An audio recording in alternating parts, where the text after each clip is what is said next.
नमस्कार, बहुत स्वागत है आपका। आप देख रहे हैं गुरुजी के ज्योतिष सीक्रेट। तुला राशि। शनिदेव राहु के नक्षत्र में प्रवेश करने जा रहे हैं 3 अक्टूबर को। अब राहु के नक्षत्र में, सतभिषा नक्षत्र में जब शनिदेव आएंगे तब आप तुला राशि के ऊपर इसका क्या प्रभाव पड़ेगा ये तो जानेंगे ही, साथ भी जानेंगे कि वक्री अवस्था में शनिदेव अब करीब 1.5 महीने का समय बचा है, तो आपकी लाइफ में ये वक्री जो अवस्था है इसका क्या फल मिलेगा। साथ ही आप, सबसे जो बड़ी बात है कि जब वो मार्गी होंगे तब कैसी स्थिति रहेगी, वो कौन से उपाय हैं, वो कार्य हैं जो करने से शनिदेव शुभ फल देने पर आ जाएंगे। देखिए, राहु का नक्षत्र सतभिषा नक्षत्र है। अगर हम ज्योतिष की माने तो शनिदेव राहु दोनों को ही क्रूर ग्रह कहा गया है।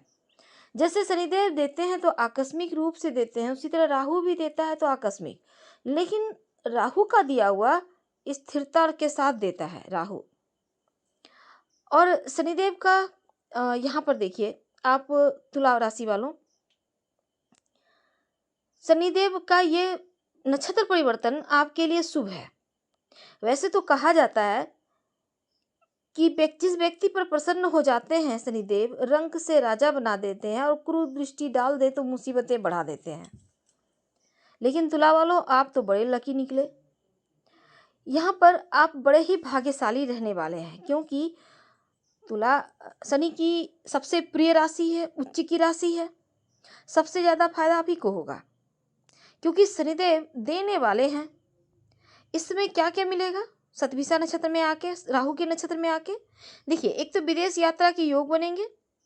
अगर आप प्रॉपर्टी वगैरह लेना चाहते हैं तो पक्का ले पाएंगे। शत्रु शांत रहेंगे, चाहकर भी आपका कुछ बिगाड़ नहीं पाएंगे। अगर आप जॉब करते हैं, प्रमोशन होगा, इंक्रीमेंट का तोहफा मिलेगा।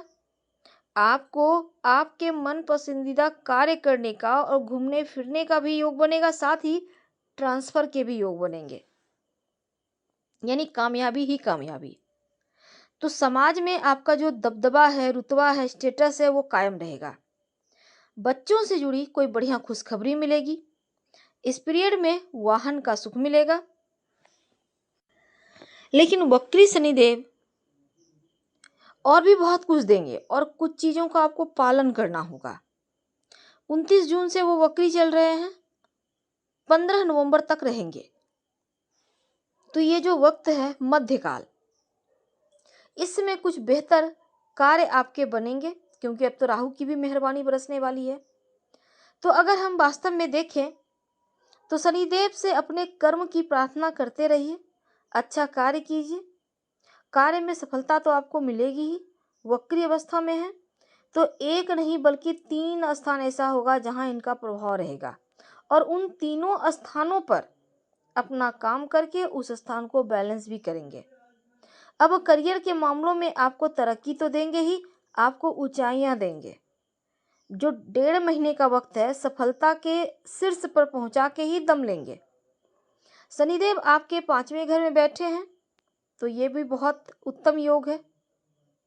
अब शनिदेव की अगर हम बात करें तो पंचम भाव, और वक्री अवस्था में है तो चतुर्थ भाव, यानी लगभग ढैया का प्रभाव यहाँ पर आपके ऊपर थोड़ा बहुत तो आ ही गया है।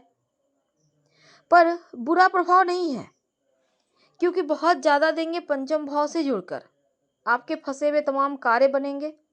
नकारात्मक सोच से आज़ादी मिलेगी। पंचम भाव पर है, क्योंकि शनिदेव यहाँ पर कर्म के फलदाता है। तो संतान, यदि संतान के लिए कोई आप कुछ करना चाह रहे हैं, उनकी पढ़ाई लिखाई के लिए, उनके लिए, करियर के लिए, तो ये वक्त बढ़िया है। आप जो चाह रहे हैं वो शनिदेव भी चाह रहे हैं, यानी आपकी चाहत को शनिदेव अपनी चाहत मानकर पूरा करवाएंगे। शेयर मार्केट का भी भाव है पंचम भाव, तो शेयर मार्केट में पैसा वगैरह अगर डाल के रखा है, यकीन मानिए चेक करते रहिए, पैसा तो बढ़ना ही है। आपके ज्ञान का, आपके सपनों का भी स्थान है पंचम, तो ज्ञान बढ़ेगा, आपके जो सपने हैं वो बढ़ेंगे, और यहाँ पर कर्म भी आपका बेहतर होगा, यानी कर्म करते जाएंगे, उस पर फोकस रहेगा और कार्य बनते जाएगा। बहुत एक्टिव, बहुत योग कारक, बहुत अधिक शुभ परिणाम लेकर आए हैं शनिदेव। तो यहाँ एक्टिवेट हो चुके हैं और आपको यहाँ से फल भी मिल रहा होगा। अब देखिए पंचम भाव से निकल कर छठे भाव में जाएंगे मार्च के बाद। तो 30 साल के बाद एक ऐसा योग जो सस नामक महापुरुष राजयोग भी बनाकर चल रहा है और आपके लिए ये राजयोग फलित भी है। अब देखिए शनिदेव वक्री अवस्था में है, एक घर पीछे का फल देंगे यानी चतुर्थ भाव का देंगे। इस समय अगर आप प्रॉपर्टी लेना चाहते हैं या आप बेचना चाहते हैं तो आप इस समय प्रॉपर्टी से जुड़ा कार्य आपका बन जाएगा, चाहे आप जो भी चाहते हैं। अगर माँ के साथ किसी तरह का कोई आपने वादा किया है तो निभाइए, वक्त बढ़िया है। माँ के स्वास्थ्य का भी थोड़ा ख्याल रखिएगा और आपको सफलता आपको तो मिलेगी ही, उन्नति भी प्राप्त होगी। अगर आप घर से दूर रहते हैं तो कॉल के माध्यम से अपनों से जुड़ेंगे, माँ से जुड़ेंगे। अब शनि यहाँ पर स्ट्रांग होते हैं, चतुर्थ भाव आपके जन्म स्थान का भाव है, माँ का भाव है। तो ऐसे में आपके लिए माँ का जुड़ाव आपसे बढ़ेगा और किसी अन्य के माध्यम से भी आप कहीं न कहीं माँ समान महिलाओं से जुड़ेंगे। करियर में उन्नति के साथ धन भाव पर दृष्टि है तो आर्थिक मामलों में ठीक रहेगा।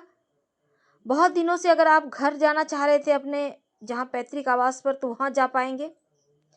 घर से संबंधित काम को आपको करने चाहिए और वक्री अवस्था में शनिदेव कर्म के स्वामी हैं, मतलब आप जितना कर्म करेंगे उतना ही फल आपको प्राप्त होता चला जाएगा। पंचम पर दृष्टि है, ठीक 7वें घर पर तीसरी दृष्टि है, वक्री अवस्था में है, पराक्रम भाव पर भी दृष्टि होगी। तो ऐसे में क्या होगा ना, देखिए 7वां दृष्टि ऐसा स्थान है जहाँ पर दोनों ही जैसे कि शनिदेव जहाँ बैठते हैं 7वें घर या पूर्ण अपनी दृष्टि डाल रहे हैं तो सीधे आपके इनकम के स्थान पर भी तो इनकम बढ़ेगा, आपने जो काम किया उसका फल मिलेगा, सामाजिक कार्यों में नाम बढ़ेगा, समाज के लिए लोगों से जुड़ेंगे। एकादश भाव यहाँ पर एक्टिव हो जाएगा और इच्छाओं की पूर्ति होगी।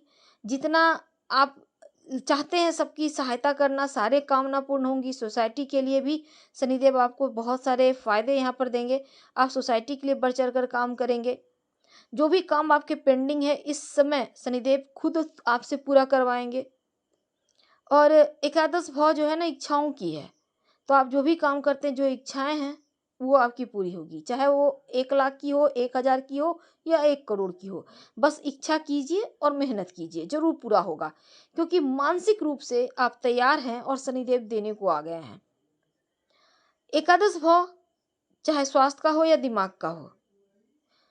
अब देखिए यहाँ पे एक्टिवेट है, बैलेंस बनाकर चलेंगे, करियर में ग्रोथ तो होगा ही। वो कौन से कार्य हैं जो करने से शनिदेव और भी ज्यादा प्रसन्न होंगे? पहला, छत पर पंछियों को दाना ना डालें, नहीं तो राहु गड़बड़ होगा, क्योंकि राहु के नक्षत्र में ही शनिदेव आ रहे हैं, याद रखिए। दूसरा, घर में कबाड़ इकट्ठा ना करें, खासकर छत पे, फिर राहु यहाँ परेशान करेगा नहीं तो। तीसरा, घर में बंद पड़ी घड़ियाँ, चाहे वो हाथ की घड़ी हो, दीवार की घड़ी हो, मत रखिए, किसी को दे दें, बाहर हटा दें। टूटी फूटी घड़ियाँ हैं उनको हटा दें। अगर अच्छी अच्छी घड़ियाँ हैं आप उसमें सेल लगवा लें ताकि वो चलती अवस्था में रहे। और हमेशा घड़ी की सुई स्लो नहीं रखना है, फास्ट रखना है, सेकेंड भर ही रखें पर रखें, ठीक है। जूते चप्पल को सजा कर करीने से संभाल कर रखें और हमेशा साफ करके जूते चप्पल पहने, गंदे मत पहनिएगा। मकड़े के जाले घर में मत लगने दें, नहीं तो यहाँ पर फिर परेशानियाँ बढ़ेगी। जो भी बंद पड़ा हुआ घड़ी वगैरह है या टूट फूट गया है तुरंत निकाल कर हटा दें। इस समय आप किस घड़ी में सेल वगैरह डाल के किसी को दान भी कर सकते हैं, ऐसा नहीं कि नहीं कर सकते हैं, लेकिन खिड़की के ऊपर, दरवाजे के ऊपर घड़ियां मत टांगिए, तुरंत हटाइए, ये बिल्कुल सही नहीं है। 30 साल के बाद यहाँ पर आपके लिए सस नामक महापुरुष राजयोग बन रहा है तो इसका फायदा उठाना चाहिए। शनिदेव को बैंक बैलेंस का भी कारक माना गया है। साफ सफाई से रहें, चीज़ों को मैनेज करें, जो हमने कहा है तमाम चीज़ों को फॉलो करें, यकीन मानिए बैंक बैलेंस जरूर बढ़ेगा। ओम संग शनिचराय नमः रोज शाम में 5 बार। हम आपसे विदा लेते हैं। जानकारी अच्छी लगे तो लाइक कर सब्सक्राइब करें, शेयर करें, कमेंट करें। धन्यवाद। हम फिर मिलेंगे। लाइव से मैच करें तब लाइक कर सब्सक्राइब करें, अपनों से शेयर करें और कमेंट में हर हर महादेव जरूर लिखें। धन्यवाद।